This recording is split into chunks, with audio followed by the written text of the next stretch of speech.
Hey there, welcome in. Gabe DeArmond here, the publisher of PowerMizzou.com, live with you on the Every True Tiger Insider podcast. This is our weekly podcast where we're going to talk to a different Mizzou athlete every single week in partnership with the Every True Tiger Foundation. ETTF is Mizzou's preferred NIL collective. That's the way that athletes across campus are making a little bit of money off their name, image, and likeness for charitable time and contributions, things like that.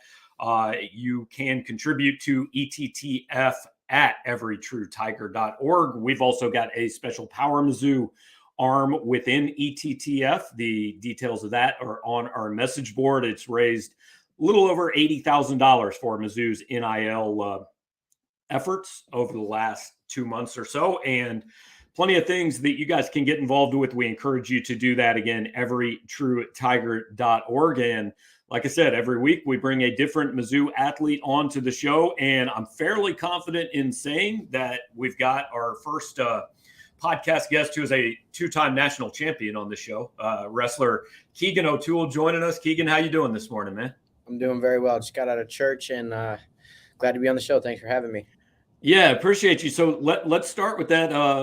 Has it gotten old yet hearing people introduce you as two-time national champion Keegan O'Toole? That's something that I don't really notice too much. It's definitely it's a big honor, and the fact that I'm able to even have the opportunity to go compete at something like the national tournament is awesome. But yeah, it's not something I notice too much, but definitely am very appreciative when I hear it.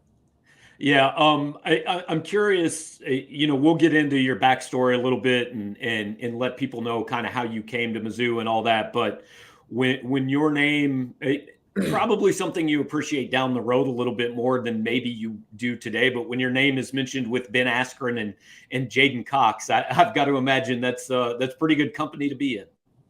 I mean, yeah, I still got a long way to go to be up there with those guys because they've done such amazing things.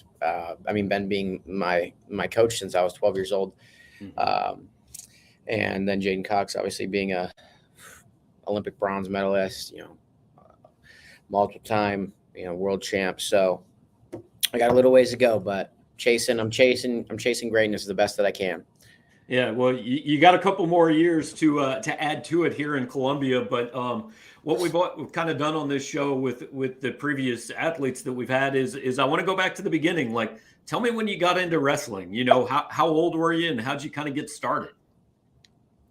So I was introduced to wrestling from my dad because I was a very energetic, very high intensity kid. I would get in trouble a lot at school for tackling kids, stuff like that. The neighbors' kids, their parents would always be really mad, and it was kind of just something that my dad was like, "Hey, let's try it. Maybe he'll enjoy it. Let's get some energy out of him." And he had wrestled maybe a year, barely at all when he was little. He wrestled a little bit in junior high and stuff like that. So, but I went to my first practice. I think I was 5 years old, and then went home crying. So it's probably not for me now. And then a year later we tried again. And now I'm here now. Took off with it. About 6 years old is when I started. Okay. So I know what 5 and 6 year old like football and basketball are like. It's just kids kind of running around with absolutely no idea what they're doing. What is 6-year-old wrestling like? 6-year-old wrestling is just a bunch of little kids running around and laughing at each other. Some of them are going to cry. Some of them get hurt. Some of them run over to their parents because they're big babies. Some kids get thrown into the wall, thrown on their heads. But I think that's why I liked it. I could just grab someone and throw them on the ground and not get yelled at and get encouraged for it. So I flourished there. And the beauty of your sport is it's designed so that you can do that against guys that are also your size, right? You're not 165 pounds on a football field necessarily trying to do that to somebody. Yeah, definitely. Obviously, there's 10 weight classes in college wrestling, 125, 33, 41, 49, 57, 65, all that jazz. But yeah, no, usually pretty much everyone you wrestle is going to be around the similar weight because it is a very weight does matter. It's definitely a big advantage if you're a lot heavier, just sheer amount of force, power, strength, all that type of stuff. Now, a lot of Mizzou fans over the last 10, 20 years have become a lot more educated about wrestling and have become wrestling fans because of what this program has done. But we may have a lot of listeners who aren't as familiar with it. So when you were going through wrestling as a kid, like how is that? I mean, are you traveling around? Are there clubs? What's that like when you're like a 9, 10-year old in wrestling?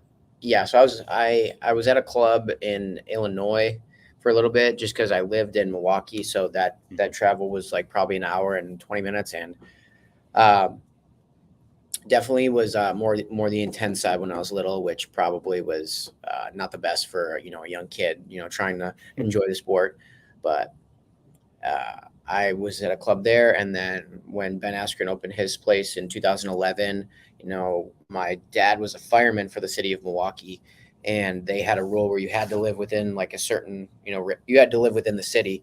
And then so they changed that rule to, you can move within 15 miles outside of the city line.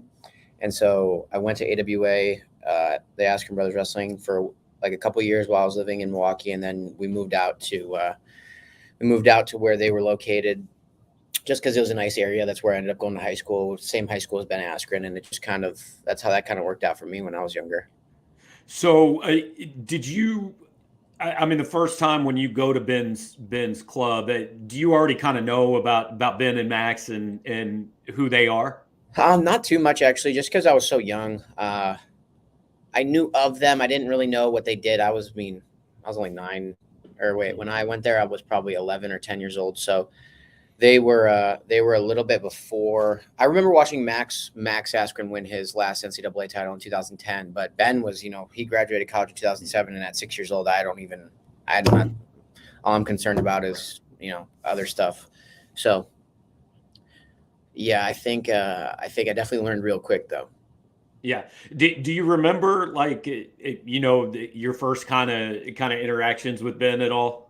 Yeah, I remember walking into the club, and I got there like probably 30, 40 minutes early because, we had to sign paperwork, all the type of stuff. Mm-hmm. And I remember walking into his office, and the first thing he said to me was, "So you're going to come by us for a while now, huh?" And I was like a little kid, and I was like, "Yeah." And I definitely was nervous, but they welcomed me in with open arms, and I made friends immediately. And I had known a couple of the kids that already went there that I wrestled with when I was, a little bit younger, Mm-hmm. that I grew up wrestling. Or I guess I was still growing up with him, but that I had wrestled during that time. So, that was the first words he said to me. And then now it's like me and him have an amazing relationship. I'm super, super grateful for that. We'll get into that a little bit in a minute, but when did you kind of realize you went through high school, you won 4 straight titles. I think I saw your record was 110-5. At what point did you realize, hey, this is something that can take, like, that I can do beyond high school, that can take me somewhere? I mean, I always thought that I was decent at wrestling when I was growing up. And then I really didn't expect, actually my freshman year of high school, me and my dad, I was honestly growing up, I was like, I want to be a Navy SEAL. Like, I thought that was so sweet. Okay. And then after my freshman year, I placed at the Fargo National Tournament, and then won state that year, placed again at the Fargo National Tournament. And then my sophomore year is when I start getting exposed to the fact that, like, hey, maybe I can wrestle in college. And the fact that I would possibly be able to, have college paid for was like a really cool idea. I didn't think that I was like at that level yet. And then it just kind of sprung itself on me when I was at the end of my sophomore year of high school. And I was like, wow, like this is becoming a reality. I had never dreamed of it, I guess. I always thought it was really cool, but it wasn't like, I want to, like, wrestle for a really, really good Division I program. It was always like, all right, well, like, it would be really cool to wrestle for Mizzou. That's where Ben and Max went. But, when you're that young, it's like, you don't think that you're going to be that good someday. What is the recruiting process like in wrestling? I mean, when did you start hearing from coaches and it kind of started to get serious? Recruiting started for me pretty early. I say my first conversation with Coach Smith was as a freshman in high school. He came down to do a camp. But then my first actually conversation about me coming to school there was the end of my sophomore year, I believe. Mm-hmm. And then I was also talking to the coaches at the University of Wisconsin, just because that's where I was from. So just conversations with them, talking about, why they want me to come to their program, all that type of stuff. And then eventually, pretty early on in my end of my sophomore year summer, I was, pretty set on going to Mizzou.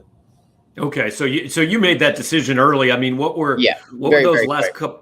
What were those last couple years like? Did you have, because obviously, hey, that area of the country, there's a lot of really good wrestling programs between you and Missouri. Did you have other coaches trying to convince you to Yeah, turn away? there's definitely that aspect of college coaches who didn't really care that I was committed to Mizzou, and kind of put it aside the fact that, hey, this kid's already committed, but they're still, they want what they want. And college recruiting is it's a business more than it actually is, trying to get athletes. In my opinion, I've seen the worst of it. I've seen the best of it. I've seen what coaches have done to go to get athletes or try to get athletes. And sometimes it can be a little bit sickening, but that's why I say it's a business, because sometimes business isn't always pretty. Yeah. So, yeah, I mean, you said you were sold on Missouri pretty quickly, and obviously, hey, the relationship you have with the Askrens, and they know Coach Smith and all that. Did Coach Smith have to sell you too hard? No. I mean, he sold me pretty easy. I was also very influenced by Ben and Max, because the way that they trained us was how, that's what Mizzou was like. And, that's why I loved it. Was I go home and I have such good similarities to my training at home, compared to like college. It's they run on the same parallels basically. And that's what I loved about it. And I just felt at home. A lot of people watching this obviously watched Ben and Max as wrestlers, and we've seen kind of what they've done since. What were they like as coaches? I mean, how intense are those guys every day? They're actually a lot more laid back than you would think. Yeah. Super passionate about, the development of their wrestlers, and want what's best for them. But they want us to really learn how to have fun and enjoy wrestling, and really find a passion for ourselves, because ultimately a coach can, tell me all this, but if I'm not really in it for myself, then I should just stop. So really giving me the ability to be the strongest person that I can be mentally and physically, because I struggled a lot with that in high school, the mental side of wrestling. And he just helped me grow. And I mean, the Askren brothers, but also Coach John Messenbrink, who most people don't know, but he was the starter of all that. Like, he was the one who raised Ben and Max from when they were in high school. And so he was the one that was training me a majority of the time at Askren when I was first there, because Ben was off fighting. So Coach Messenbrink too was someone that was unbelievably helpful in my development, just gave me a love of wrestling. And he might be more intense than Ben and Max themselves. He loves it and he gets into it. So he was someone that really put the fire in me. You mentioned the mental part of it, and I saw a video, and I don't know at what point in your career it was, but basically that Ben said, "Look, the only person that doesn't believe you're going to be great at this is you." So, so tell me about that kind of process, and kind of developing that belief that you could go do what you've done. Yeah, that's what I'm saying. Like, I struggled with when I was in high school was the mental side of wrestling. I always knew that I was good. I had good skills. Technically, I thought I was really good, but I just could never figure it out up here. Like, it was always something holding me back, and I would always just be in tough matches and think I could do really good, or this guy's, supposed to beat me. This guy's not supposed to beat me. And I would always be doing really good, and I'd have flashes of high level wrestling, but then all of a sudden it would just kind of shut down.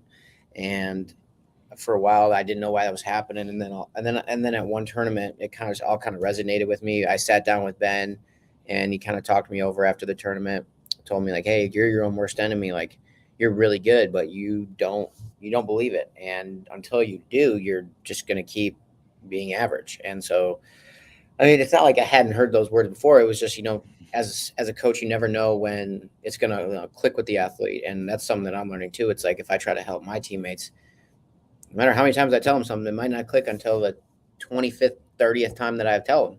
And so for me, it was like that timing just was perfect. I was starting to get older, so I was starting to mature. I had just taken a couple losses at a tournament, and it just it clicked. And then after that, I felt like I made a very large jump in my wrestling. So your senior year in high school, you finished 49-0, you win your fourth straight state title, you come to college. What are you expecting when you get to college as a true freshman? I mean, are you expecting, hey, this is a huge leap, or are you thinking, hey, I've been doing this, I'm gonna come in and just keep this rolling? Yeah, I pulled up to Columbia, Missouri, August 22nd, 2020, and we were unsure just because of COVID if we were going to Right. have a season or something like that. But we just got in the room and we started grinding. And we were wrestling hard. We were probably one of the only teams that was allowed in their wrestling room at the time, which we were super lucky that Coach Smith was able to get that for us. Um, I hadn't competed it from end of my senior year in high school until November. So that was almost a full year of like not competing.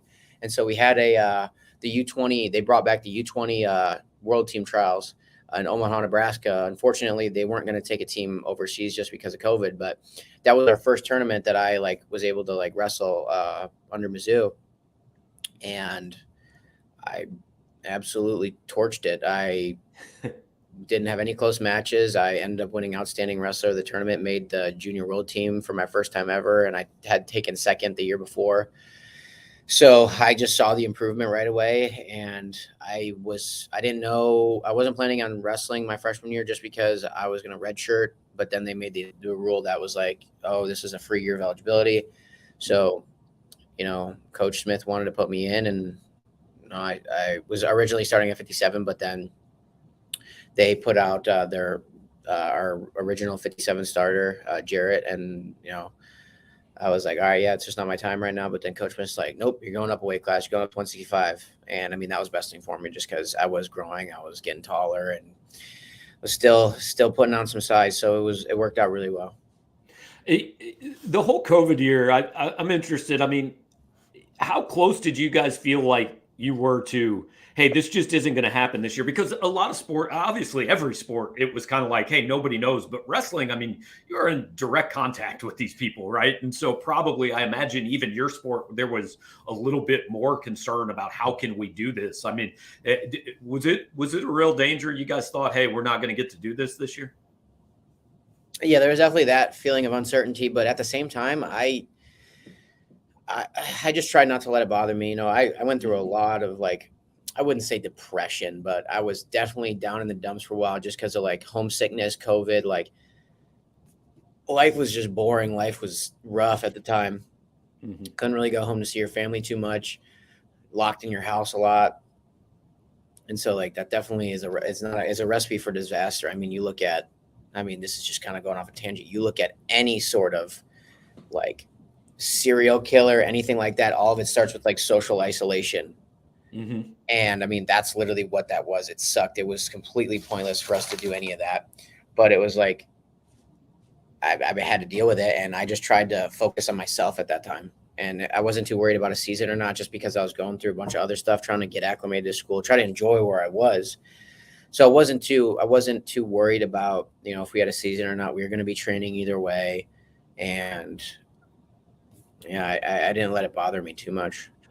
What was there ever a time in that year where you thought, hey man, I don't want to, I want to go back home, or this isn't worth it? Oh, I mean, yeah, you could talk to any of my roommates, my coaches, from probably October all the way until January. It was I don't even want to compete. I don't want to wrestle. I want to go home. I was thinking about transferring just because I wanted to be closer. But I think all of it was a combination of bad timing with coming to college during COVID. So that was hard.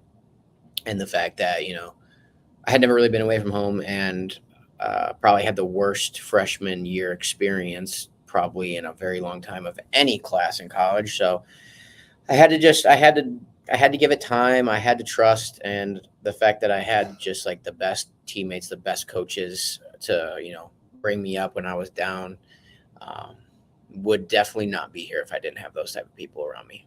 And that's why I love it here. It's just because I have amazing people. So you go through that freshman year undefeated in the regular season. You guys are just kind of conference matches at that point. I think you were 13-0. Mhm. You lose in the NCAA tournament, managed to get back and get third place. I mean, at the end of the year, were you pretty happy with how everything worked out? Had you kind of turned a corner at that point? Yeah, near the end of the year, I started to realize that like why this is the place for me and why I love it again.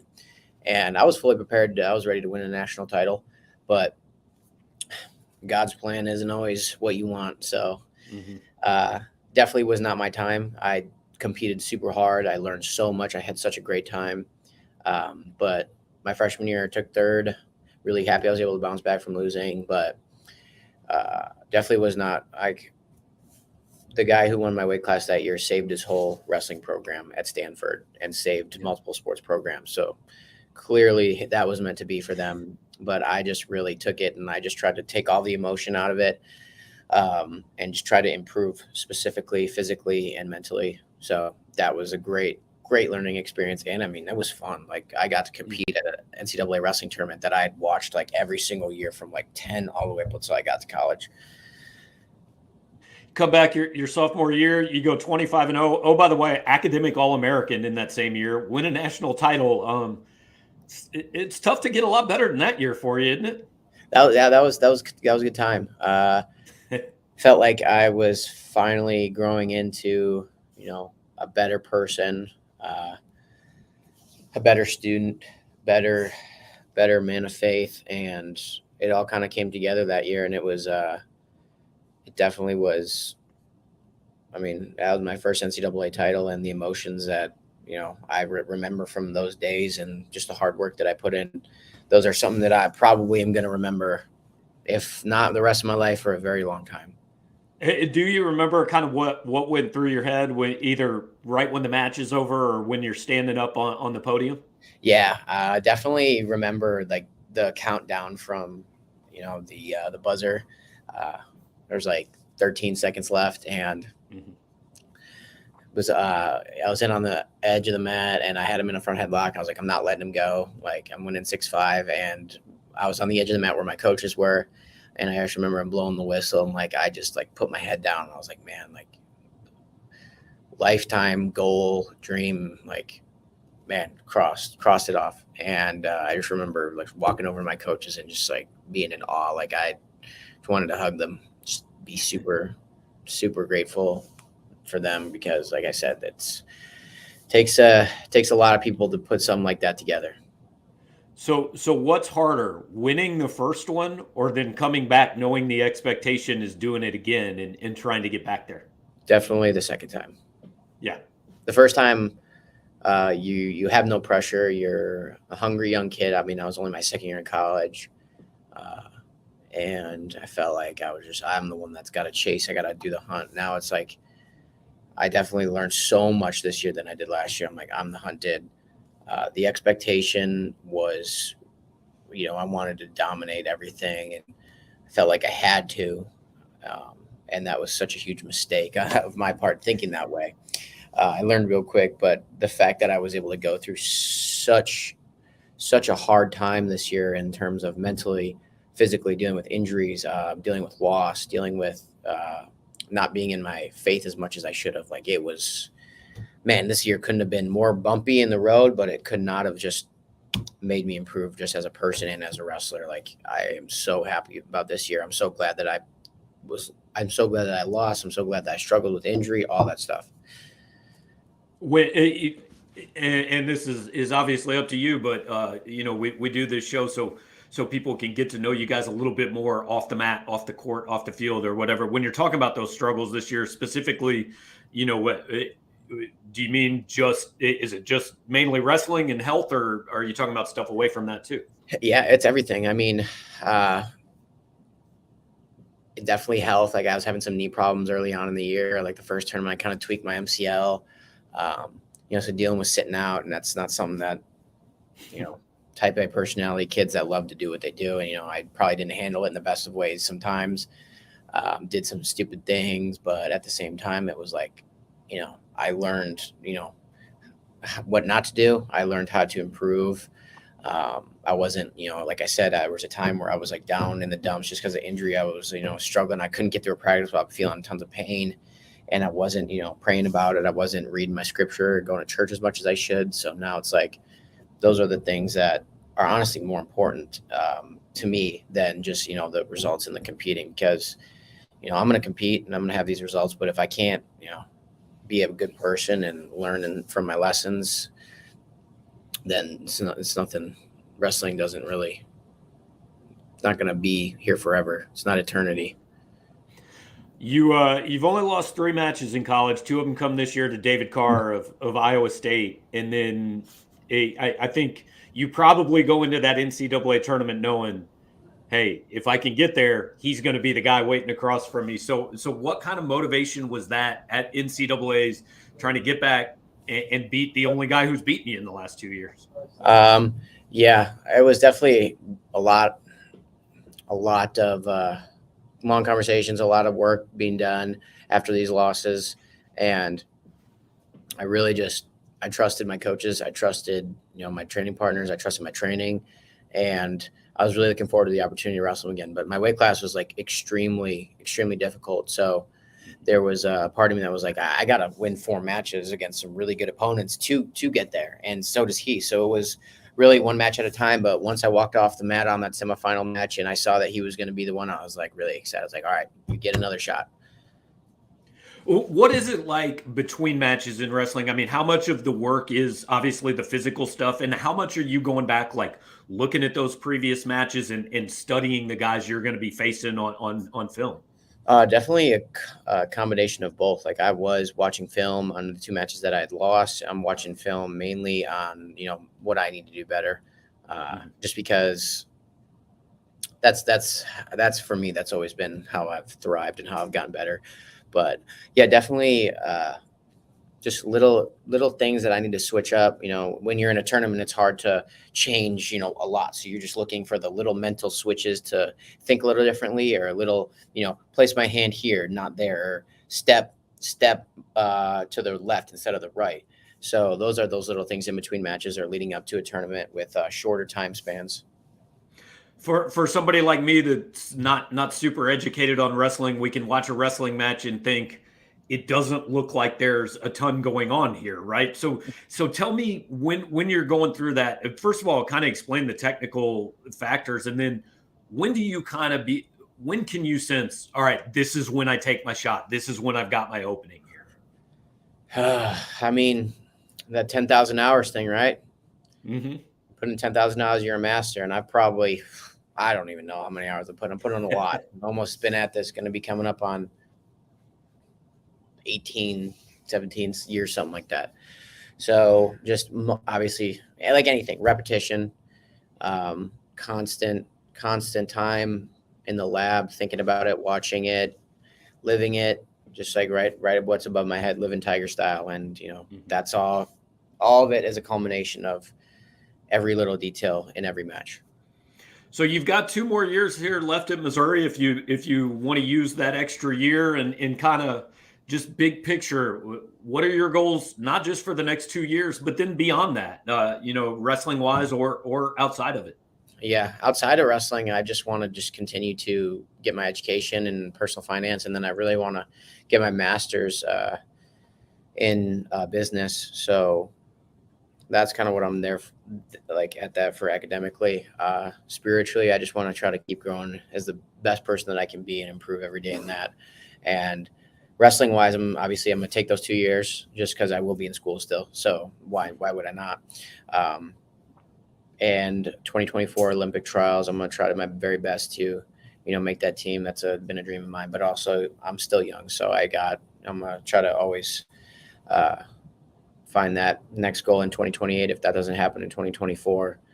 So wrestle for probably the next 2 years in college, then a couple years out of college. But after that, I want to move out west. I want to work for a hunting company. Okay. Is that kind of, my next question was, what do you like to do when you're not wrestling? Is that kind of your big passion? I got so many different hobbies. I like playing disc golf. I love fishing. I love hunting. I love skateboarding. I've recently been into just cooking a lot. So like I've been making a lot of really good red meat recipes like steaks, tenderloins, all that type of stuff. Yeah, I'm a man of many hobbies, so there's not one thing that you'll be catching me doing. Now, disc golf, I don't know if you're aware that like Missouri won the national title in disc Yeah. golf, so maybe you could get another national championship. I was definitely on Twitter, looking at that. And then there were some reporters talking trash on Twitter, like, oh, it's not a real sport. Like, man, you don't know what the hell you're talking about. Disc golf's way harder than you think. Like, yeah, they were downplaying it, like, oh, that's not a big deal. Like, that was so stupid. But you win a national title in anything, it's kind of a big deal, right? Like, so that was awesome. I definitely followed that. And the thing about Columbia is it's got one of the highest rated courses in the entire country, right around here, Harmony Bend's course, which is like right by the mall. Okay.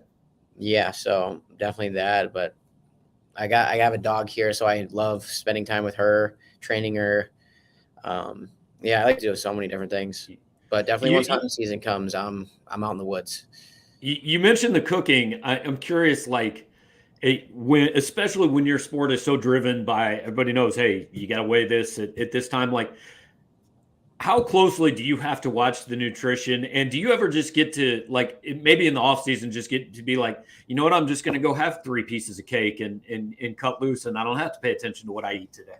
Yeah. I think all wrestlers can vouch and say that when we're out of season, we all get fat for a while. And yeah, I mean, I don't really cut a lot of weight just because it's hard to cut a lot of weight and compete at a high level. Some people can do it. I personally it's not something that I find necessary. It's more about just being good at wrestling. Like, that's much more important than, seeing how much weight you can lose to wrestle and have an advantage. But yeah, I love cooking. I love all that stuff. So, I have to watch my weight a little bit, but it's not like to the point where I can't eat for extended periods of time, where I can only eat like a certain amount. Right. Last thing for you, Keegan, and appreciate you taking the time with us. Mizzou is now finished in the top 10 in the country 8 years in a row. Everybody knows what Coach Smith has built here. And I think all fans and all you guys obviously would love to eventually kind of be that number one team. What's the step that this program's got to take to get from, 5th or whatever to atop the podium? Belief is going to be a huge thing. We have such a talented team. We have such a hardworking team. It's going to be belief that we can do it. We were 5th this year, and there's 2 matches that we needed to win to take top 4 and take a team trophy home. So there's going to be belief and going to be, putting it together at the right time. Like, not putting it together for conference, not putting it together for duels, but putting it together at the very end when it matters and winning those close matches. So it's such a difficult thing to do, though. Oh, no question. And certainly you guys have been now going all the way back to Ben through you guys, the most successful program here at Mizzou for a long time. And I know a lot of people are hoping to see that one more step for Coach Smith's legacy and all that. But appreciate you taking the time to talk with us, and best of luck. Yeah, thank you for having me. All right, that is Keegan O'Toole, 2-time national champion Missouri wrestler, joining us on the True Tiger Insider this week. Thanks to Keegan for his time, and for all you guys watching. If you do want to find out more about Every True Tiger Foundation, you go to everytruetiger.org. You can go to our message board and find out how to donate specifically to PowerMizzou.com's little mini collective within that bigger collective. We're going to talk with a different athlete every week. As a Power Mizzou subscriber, you get early access to these. We'll release them as public podcasts about 24 to 48 hours later. But by being a subscriber to our site, you can watch them first. So once again, thanks to Keegan O'Toole. This is Gabe DeArmond, and we will talk to you next time on the True Tiger Insider.